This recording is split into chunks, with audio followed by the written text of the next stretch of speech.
Welcome back to another episode of Rock Boys Football. We've talked extensively about this USC football team going into 2025, but a lot of our conversation, in fact, all of our conversation has been from a personnel standpoint. What do we think about this USC team from a personnel depth chart standpoint?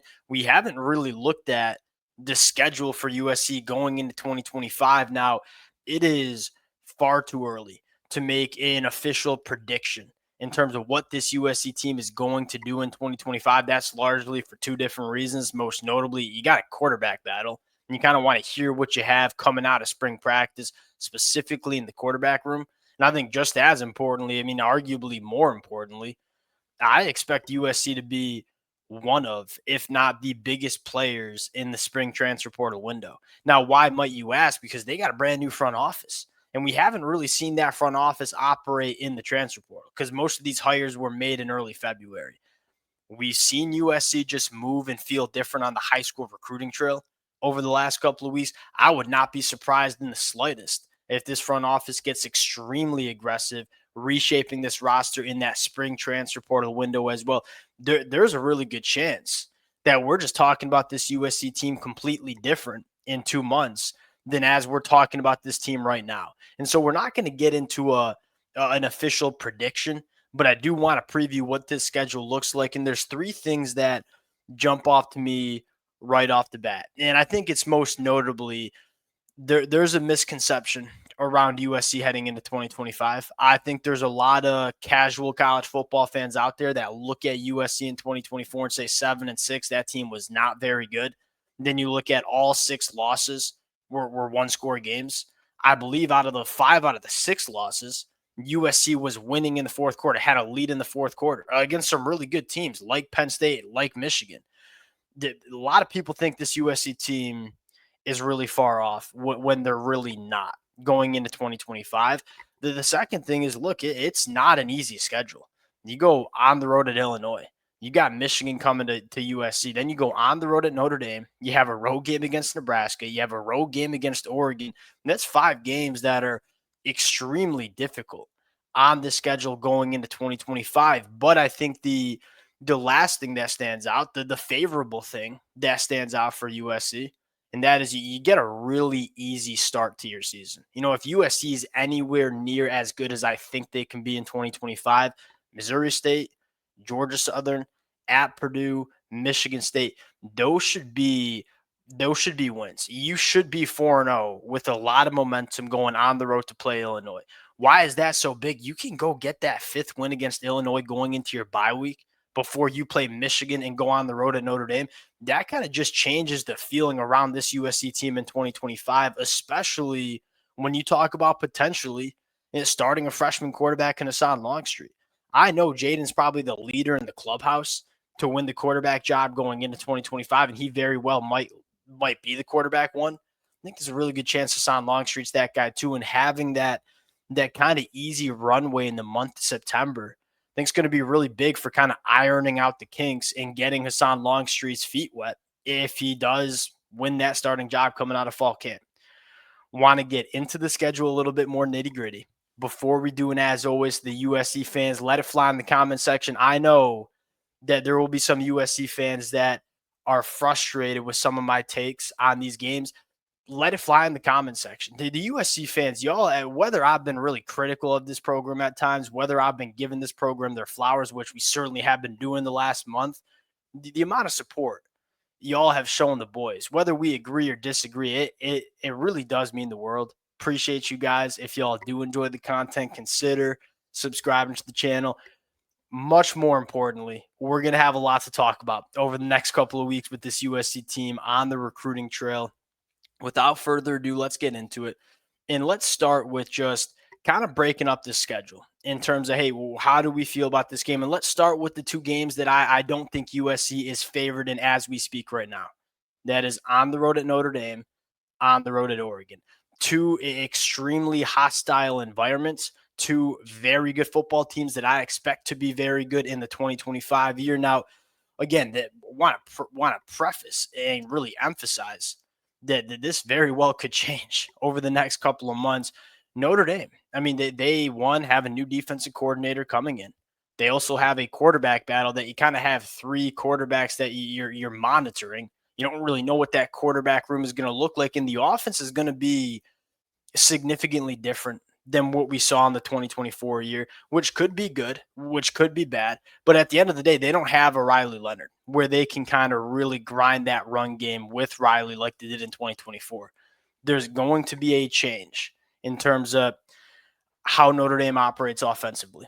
And I think that's largely contingent on what kind of quarterback play that they do get going into 2025. And so, as we sit right now with all of Notre Dame's returning production, with how good I expect them to be along the line of scrimmage, specifically on the offensive line, I will give Notre Dame the early lean.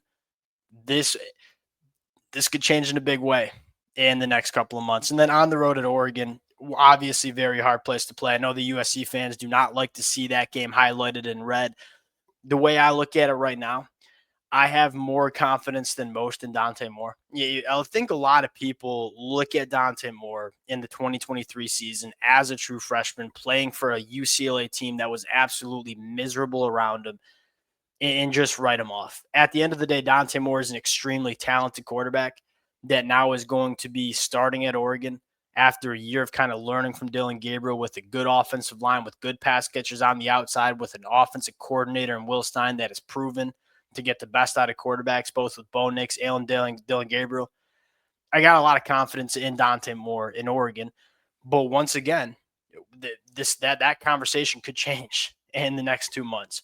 Now, getting into the rest of the schedule again, I love that you have and one other thing I'll note is because of how difficult the schedule is, would not be surprised in the slightest if a 9-3 record for USC gets you firmly in that college football playoff conversation.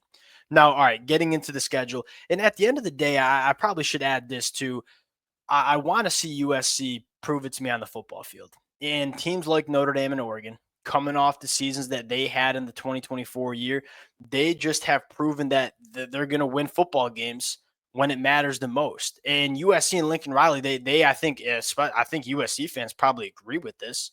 You want to see Lincoln Riley show that you can back up all the buzz and momentum that we have in this offseason. You want to see them back it up on the football field on Saturdays. And I don't think any USC fan would argue that Notre Dame and Oregon have done a better job doing that over the last couple of years in college football. Going to the start of the schedule, Missouri State, Georgia Southern, Purdue, Michigan State. You only go on the road one time in your first 4 games. Everyone else is coming to you. You feel really good, in my opinion, because I don't think Purdue's very tough. I think you go on the road and beat Purdue pretty handily. 4-0 to start the year. A lot of buzz around this program. Probably going to be a top 25 team as you go on the road to Champaign, Illinois, and play a team that everybody loves Illinois going into 2025. And look, I don't blame people for having a lot of confidence in Illinois. I already know what the national media is going to say about this matchup, and that is USC cannot deal with the physicality that Illinois is going to bring at USC, especially along the lines of scrimmage. That's an Illinois offensive line that's big, that's physical, that's veteran, and those are all things that are accurate. I'm a big believer in Illinois' offense with Luke Altmaier at the helm, with how good that offensive line is. Here's the caveat. I think everybody's going to assume USC is not going to be able to handle it. This USC defensive line is just different from a physicality standpoint, from a size standpoint, from a talent standpoint. I mean, last year was just not good enough on the defensive line. You go into this year, you add a guy like Keyshawn Silver, you add a guy like Jamal Jarrett, you have a freshman Jakeem Stewart coming in. You have guys like G.D. Abisari, Carlin Jones, Devin Tompkins, who are only getting better as football players. It's just a different front seven than what we saw from USC over the last couple of years. That's going to give USC a really good chance in this football game. And then you get a bye. I mean, if you're USC, you start the season in the month of September 5-0, going into your bye week, getting healthy, and then hosting Michigan. Y'all know I'm a Michigan fan. Michigan is probably going to be starting a true freshman quarterback going on the road early in the season to play a Danton Lynn defense. I'm not saying USC is a lock to win that football game, but as a Michigan fan, that concerns me a little bit. One, just the travel aspect of it. I'm trying to make it out for that football game, by the way. But then secondly, I mean, you got Dan Lynn, who I think is one of the best defensive coordinators in the country. working against a Michigan offense with the true freshman quarterback. This certainly gives Michigan or USC a very good chance in that football game.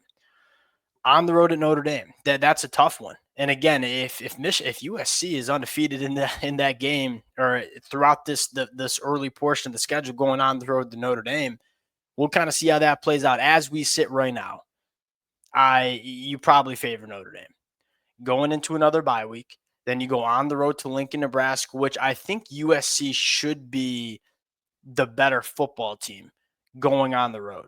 But you are going on the road to Lincoln, Nebraska, which is a very, very hard place to play in the Big Ten. Weather could be a factor at that point, early November. Give USC the edge because I think they're a better football team from a personnel standpoint. Nebraska has a lot of moving parts. You do have Dylan Early going into year 2, but I got big time question marks about if that defense is even close to what we saw the Nebraska defense over the last couple of years. Northwestern should be a win at home. Iowa should be a win at home. And look, it's kind of how we talked about that Illinois game. Oh, can USC deal with this Iowa offensive line and this run game? One, they lose one of the best running backs in the country, Caleb Johnson. They do have that new quarterback from South Dakota State coming in.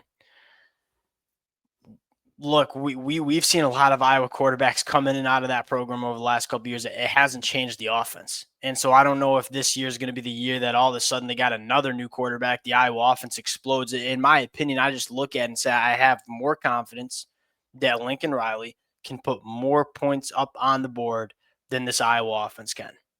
On the road at Oregon, again, you probably favor Oregon in that game, especially in Eugene, and then you finish up at home against UCLA. And this is kind of what I'd like to hear from the USC fans too, is what is the record that you would be happy with? Expectations. To me, it's 9-3. Would excite me for a couple of different reasons. One, 9-3 sneaky kind of puts you in that college football playoff conversation with how difficult that schedule is. I mean, if you go 9-3, that means you're picking up some big time wins, and some of the losses are against some really good teams. But secondly, it just shows that USC is getting better. And that's the biggest thing for 2025. USC is currently operating like a national championship caliber program. That does not always mean that you will immediately compete for a national championship. But you stack a winning season showing that this program is going in the right direction. You sign what could be a top 5 class in the country in this 2026 cycle. That's how you get the snowball back rolling where it should be going for USC. I know some USC fans are going to let it fly in the comment section with the red with Notre Dame and Oregon. Let it fly. Appreciate you guys. The amount of support from the USC fans has been absolutely amazing. Appreciate you guys. If y'all do enjoy the content, consider subscribing to the channel, and we'll talk to y'all later.